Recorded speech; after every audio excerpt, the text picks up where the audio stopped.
Dodgeball, a true underdog story. A movie that teaches us that sometimes you just have to take life by the balls. Released in 2004, this outrageous sports comedy sees Ben Stiller as White Goodman, an unlikable corporate head of Globo Gym, who wants to demolish a smaller gym called the Average Joe's, where its owner, Peter, played by Vince Vaughn, must raise $50,000 in order to save the gym, where he and his group of unlikely ragtag team of misfits enter a dodgeball tournament in order to raise the needed funds, and along the way must face their rivals, the Globo Gym Purple Cobras, in this brilliantly over-the-top tale of the heroic underdogs versus the villainous pros. And the main thing that always stood out to me about this movie was that guy who thought that he was a pirate. I love that guy.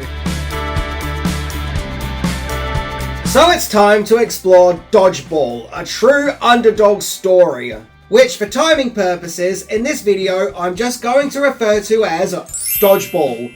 Short and sweet, and it rolls off the tongue better, so don't at me. Yep, there are plenty of balls in this one, so let's explore 10 things that you didn't know about this comedy classic, which is now 21 years old. Where does the time go? Oh.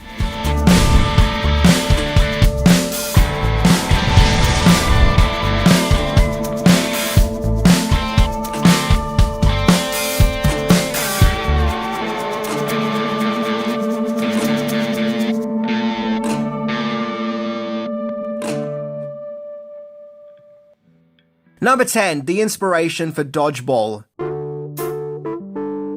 Dodgeball was the creation of its writer-director, Rawson Marshall Thurber, with this being his first feature film. Beforehand, he made 3 short movies, and afterwards would go on to create fellow comedies, We're the Millers and Central Intelligence.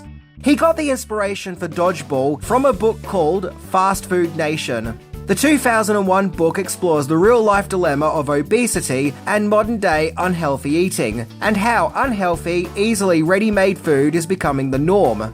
Thurber added, quote, "We're so weight-conscious, so image-conscious, so youth-oriented, and wrapped up with all that psychosis are these ad images of it being cool and all-American and sexy to eat McDonald's and drink pop and all that." End quote. So he wanted to explore the conflict of how we want to eat bad, unhealthy food, but at the same time are also obsessed with health and looking the best that we can. You know, the clash of fast food with sports, and how he feels that it's ingrained into our culture. And when it came to writing the script, Thurber also added elements from some of his favourite movies, including Revenge of the Nerds, Rocky, Bad News Bears, Stripes, Hosers, and Bull Durham. Number 9, it wasn't easy getting Dodgeball greenlit. According to uprocks.com, it was really hard getting movie studios interested in a movie about a misfit dodgeball team. No one believed in Dodgeball and thought that it would work. Now, Ben Stiller saw something in the movie, as his production company, Red Hour Productions, would produce Dodgeball, with Stiller also acting as producer and starring in the movie. But no major studio company wanted to back it. DreamWorks, MGM, and 20th Century Fox were all offered to finance the film, but they all declined. However, 20th Century Fox relented and did agree to back the movie once Stiller agreed to take a pay cut. So thanks to Stiller bowing out from his usual fee, Dodgeball could be made. All said and done though, I wonder why studios originally didn't believe in Dodgeball. Number 8. Studios may have been put off by Dodgeball because originally one of the characters was going to be a robot. What? Yeah, apparently one of the characters was going to be a robot. So according to Mental Floss, the character Fran, otherwise known as the deadliest woman on earth with a dodgeball, was going to be more than she appeared. In the original script, it was going to be revealed that Fran was a robot all along. Fran, who was played by actress Missy Pyle, who has starred in lots of movies over the years, including Galaxy Quest and Tim Burton's Charlie and the Chocolate Factory, claims that when she was originally cast to play the obscure character, there was a reveal nearing the end that Fran was a robot. Not only that, but unlike the final movie, where Fran was made to look, I guess you could say, kind of ghastly, originally Fran was actually meant to be a sexy character, with Pyle referring to her as, quote, a sexy-bodied character, and that in the reveal scene, we were to see Fran with a robotic face and robotic, boobs, okay? Director Rawson Marshall Thurber claims that he removed the subplot of Fran being a robot because he felt that even by Dodgeball standards, that subplot was just a little too batshit insane. Number 7, Ben Stiller sort of reprises a role. So in Dodgeball, Stiller stars as White Goodman, an over-the-top gym owner who acts as the movie's comical antagonist. A man aggressively obsessed with health and fitness despite his inner desires for gluttony. The perfect character embodiment to demonstrate director-writer Rawson Marshall Thurber's insights of society's obsession with both fast food and sports and health and fitness. You see, here's the thing. 9 years earlier in 1995, Stiller starred in the comedy movie Heavyweights, where he also played a comically deranged health and fitness expert. Only in that movie, he was called Tony Perkis Jr. Well, for Dodgeball, Stiller basically took the role that he played in Heavyweights and played it again. The same character from Heavyweights, only repackaged for Dodgeball. However, Stiller still wanted to make White Goodman his own character, and not just Tony Perkis Jr. all over again, as he felt not many people would have seen Heavyweights. However, his perspective changed upon learning that Heavyweights does have a massive following, where he now insists that Tony Perkis Jr. and White Goodman are related, and are probably cousins. So Dodgeball is kind of a pseudo-sequel to Heavyweights, as when you think about it, Tony Perkis Jr. is the genesis or early prototype of White Goodman. Number 6, the Dodgeball itself was hardcore. In order to prepare the cast for playing dodgeball in front of the cameras, they would have to partake in a boot camp style of dodgeball training, where they would join in on dodgeball drills and several times a week would do rigorous dodgeball training. Stiller said that this was really hard, considering he was a guy in his late 30s, and that it was really exhausting, saying that after 4 minutes of the dodgeball training he was fried. So it was tough on the actors, and when performing in front of the cameras, the cast gave it their all, as according to Stiller, nobody wanted to look bad in front of 500 extras. To make matters worse, while filming the movie, Stiller would accidentally hit the ball into the face of actress Christine Taylor. Twice in fact, which apparently really hurt her. Now in the film, she's a rival, but in real life, they're married, which Stiller joked did put a strain on their relationship at the time. In one scene, Justin Long was pelted with a heap of balls, which actually left him a little concussed. So much so, the crew didn't want him to drive home at the end of the shoot. So yeah, Dodgeball is one mean sport that takes no prisoners. Only the fittest can survive this one. Justin Long's pain and suffering didn't end there, as the wrench that Rip Torn's Patch's character threw at him was made out of rubber, but it was still hard enough to cut open Justin Long's eyebrow. Ugh. Well, at least he wasn't turned into a walrus, I guess. Number 5, going above and beyond for a Chuck Norris cameo. So there are tons of famous faces who turn up in Dodgeball, all delivering memorable performances, assuring the movie to be a comedy classic, including Ben Stiller and Vince Vaughn as mentioned, who were always director Rawson Marshall Thurber's #1 choices for those parts. Other cast members include Rip Torn, Justin Long, Christine Taylor, Jason Bateman, Gary Cole, Hank Azaria, Stephen Root, Alan Tudyk, Chris Williams, Joel David Moore, William Shatner, Curtis Armstrong, David Hasselhoff, and even Chuck Norris turns up for a cameo. Yeah, the Chuck Norris. Now, it apparently was quite a coup to get him involved in the movie, as at the time of filming, Norris was in LA, and the shoot was taking place in Long Beach, and he didn't want to make a 3-hour drive, so as far as Norris was concerned, he was unable to attend filming. But Ben Stiller was not ready to give up yet. He phoned Norris and was like, "Come on, Chucky boy, please do this for me. You've got to star in my movie, come on." Okay, I'm ad-libbing a bit here, but you get the gist. Eventually, Stiller got a helicopter out to Norris to bring him to the set, so he could film his infamous cameo of giving the thumbs up, of which itself would go on to become a very popular meme. Yep, Norris approves. Ugh, sad to say this, but this technically is my first Chuck Norris film that I've spoken about in my show. Look, if you guys want to unsubscribe, I totally get it. That's on me.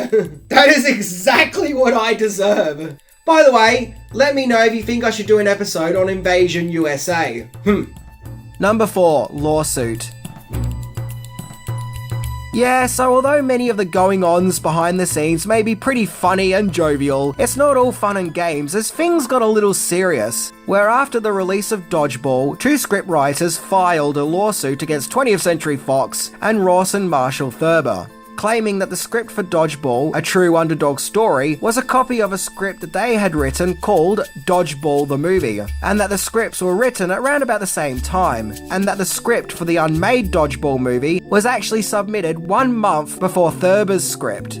The writers further claimed that there are several plot similarities between the 2 scripts, and that Thurber may have had access to their script and taken some of their ideas. Lawyers for Thurber and 20th Century Fox claimed that the scripts are probably similar because they both use common formula tropes that are featured in these kind of movies. This notion, however, was denied, but all said and done, the case was settled outside of court. Meaning someone probably got a big juicy payout. Probably.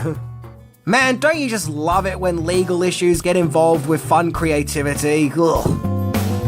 Look, if I was the judge on that case, it would have been simple. I would have asked if the other script originally featured a character who was going to be a robot. Number 3, original ending. So we all know the classic ending to Dodgeball. Peter and White Goodman have a sudden death match where Peter wins while blindfolded, and thus the Average Joes save the gym, and Peter reveals that he bet on the Average Joes winning the game and collects $5 million, as well as an investment in Globo Gym. And so, everyone is happy, the good guys win, all is well in the universe. However, originally the ending was not so triumphant. Originally, the ending saw the Globo Gym Purple Cobras win the tournament, where the Average Joes wallow in failure. Then, cut to credits. I hope you enjoyed this movie. Your heroes failed. Director Ross and Marshall Thurber wanted this ending, as it was a callback to other movies like Rocky and Bad News Bears where the heroes don't win, and found it more artistically interesting. However, test audiences hated this ending, and 20th Century Fox insisted that a new ending must be filmed. And originally, Thurber abandoned his movie and walked out, not wanting to film a new ending. But thankfully, he did come back to film the ending that we all know. And look, I guess I'm a sucker for a happy ending, so I prefer the happy one that we got, although the original one still would have been pretty funny in a subverting expectations kind of way. I mean, it literally fades to black with them losing, despite the movie building them up to be a ragtag team that's gonna win this thing. But we do get to see Ben Stiller in a fat suit dancing to that "My Milkshake Brings the Boys to the Yard" song. So I guess really at the end of the day we all win. Speaking of changes being made, according to the clapboard, while the movie was being filmed, Dodgeball went under the title of Untitled Dodgeball Movie. The Spanish translation of Dodgeball retitled the movie to A Matter of Balls. In Germany it was called Full On Nuts, in Russia it was called Bouncers, and in Italy it was given the title of Balls on the Leap. Also, what's with Justin Long on the Italian movie poster? He looks like he really needs to take a shit. Number 2, the reunion short film. So over the years, there have been talks of a Dodgeball sequel, with rumours of a sequel being in the works since 2013. Personally, I don't like legacy sequels to comedy classics, as they never turn out good. And I don't even know how the sequel could be made, to be honest. If the cast struggled filming the Dodgeball scenes in their 30s, how do they think they'll cope in their 50s? Nope. Sometimes it's best to not poke the bear and just leave things be. However, in 2017, Ben Stiller, Vince Vaughn, Justin Long, and Christine Taylor all returned as their Dodgeball characters in a short film called Play Dodgeball with Ben Stiller. And honestly, it actually looks like hardly any time had passed, as they all still look how they did in the movie. The short film even features Justin Long being hit by a wrench again. The short film was in fact a charity movie for the Ben Stiller Foundation, which is dedicated to helping children all around the world to have access to educational tools. So it was for a good cause. And just like the movie, it was also directed by Ross and Marshall Thurber. Number 1. Dodging Failure. Dodgeball was released in June 2004, and it was very successful, bringing in $168 million on its $20 million budget. It, however, got some pretty snobby reactions from critics. Seriously? There must be something in the contract of becoming a film critic that stipulates that you must, under no circumstances, like goofball comedies. Like, you have to hate them, that's part of your job. The Wall Street Journal refused to do a review, with its critic, Joe Morgenstern, believing that it was below him and not worth his time. However, Wikipedia adds that after watching the movie on DVD, he did do a review, pretty much saying that Dodgeball is really entertaining, though imbecilic and idiotic. The TV Guide said that Ben Stiller doesn't know when to stop, and Slant Magazine added that it's a less than one joke film. Oh wow, tough crowd. One of the movie's more positive reviews came from Roger Ebert, who in his review was just thankful that all the best jokes weren't revealed in the movie's trailer. That was the highlight for him, thank God the trailer didn't give it away, and yeah, I think we can all agree with that frustration. To demonstrate the either you'll love it or hate it reputation at that time, Dodgeball would win an EPSI Award nomination for Best Sports Movie, interestingly enough, and win an MTV Award for Best Movie Villain by Ben Stiller, but it would also get a Razzie nomination, once again for Ben Stiller. I think that in time, Dodgeball's wacky comedy has been more appreciated and realised, with the Rotten Tomatoes consensus describing the movie as, quote, a worthy spiritual successor to the goofball comedies of the 1980s. And yes, that's exactly what I think Dodgeball is. A homage to crazy comedies of the 80s, like Revenge of the Nerds, Stripes, and Police Academy, only shown through a 2000s lens. It's like the critics saw the movie's poster and instantly shrugged it off and had it in their minds what the movie is. But when they finally got over their snobbery, they realised it's actually a really funny movie. It has definitely gone down as a comedy classic of its time, and a go-to film if you want a light and easy to digest comedy of the 2000s to reminisce with. But above all, it is really funny. Dodgeball is part of a bygone era where it was okay for comedy movies to be outrageous. It's okay because it doesn't come from a spiteful place, it's all in good fun, and everyone is invited to join in and laugh. So you should go watch Dodgeball. It's honestly lots of fun. And if you like those wacky and more carefree comedies from the 80s, then this is totally your jam. However, part of me just really hopes they don't make a sequel.